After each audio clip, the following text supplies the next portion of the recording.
இப்போது நம்ம ட்ரீம்ஸுக்காக தான் நம்ம டீப் டிசைர்ஸுக்காக தான் நம்ம வாழணும் அப்படிங்கிறது நமக்கு புரிஞ்சிருச்சு. செல்ஃப் அலைன் பண்ணிக்கணுங்கிறதும் புரிஞ்சிருச்சு. ஆனால் நிறைய பேர் ஏன் செல்ஃப் அலைன்மெண்ட் பண்ணிக்க முடியாமல் அவஸ்தைப்படுறாங்க அப்படின்னா, அவங்களுக்குள்ளேலாம் அந்த இன்செக்யூரிட்டி நிறைய இருக்குது. அவங்களுக்குள்ளேலாம் செல்ஃப் கில்ட் இருக்குது. அவங்களுக்குள்ளேலாம் செல்ஃப் ஷேம் இருக்குது.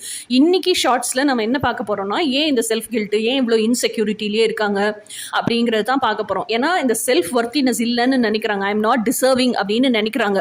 இதுக்கான ரீசன் என்னென்னா, சின்ன வயசுலேருந்து வளர்க்கும் போதே வளர்ப்பு முறையிலேயே எப்படி வளர்த்துருப்பாங்கன்னா, மெயினாக பேரண்ட்ஸ் தான்.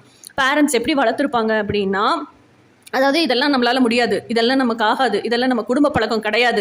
அந்த சின்ன குழந்தை மனசுலேருந்து எப்படி ஒரு யானையை வந்து ஒரு கயிறில் தான் கட்டி போட்டிருப்பாங்க. ஓகேயா, ஒரு சின்ன வயசுலேருந்து அதை ட்ரெயின் பண்ணும்போது அதை கட்டி போட்டே வளர்த்துருப்பாங்க.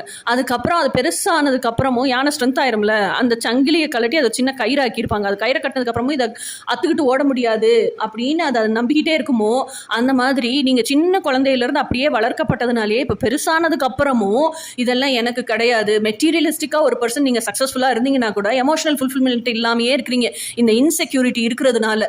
அதாவது மக்கள் அதாவது உலகத்துல வந்து இதெல்லாம் இருந்தா சோஷியல் ஸ்டேட்டஸ், இதெல்லாம் இருந்தா சமூகம் அங்கீகரிக்கும், இதெல்லாம் இருந்தா சக்சஸ்ஃபுல்லான லைஃப்னு எதெல்லாம் காமிக்கப்பட்டிருக்கோ உங்களுக்கு, எதெல்லாம் திணிக்கப்பட்டிருக்கோ உங்களுக்கு, அந்த அளவுக்கு சக்ஸஸ்ஃபுல் பர்சனாக வாழ்றீங்க. ஓகே, இதெல்லாம் மெட்டீரியலிஸ்டிக் சக்ஸஸ். ஆனால் எமோஷனல் ஃபுல்ஃபில்மெண்ட் இருக்குது, ஆனால் எமோஷனல் ஃபுல்ஃபில்மெண்ட் இல்லை. அதனால தான் அந்த நிறைவே இல்லாமல் எதையோ தேடிக்கிட்டே இருக்கீங்க. எதை தேடுறீங்கன்னே உங்களுக்கே தெரியல. ஓகேயா, ஸோ இதைத்தான் நீங்கள் தேடுறீங்கன்னு தெரிஞ்சாதானே அதை அடைவீங்க. அப்போது இதைத்தான் தேடுறோங்கிறதே ஏன் தெரியலன்னா, அந்த இன்செக்யூரிட்டி.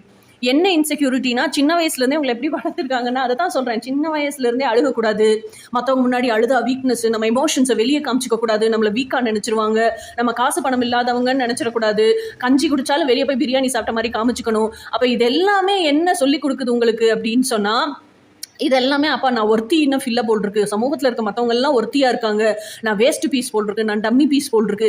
இது பதிஞ்சு ஒரு வருஷம், ஒரு நாள், 2 நாள், ஒரு வருஷம், 2 வருஷம் இல்லை.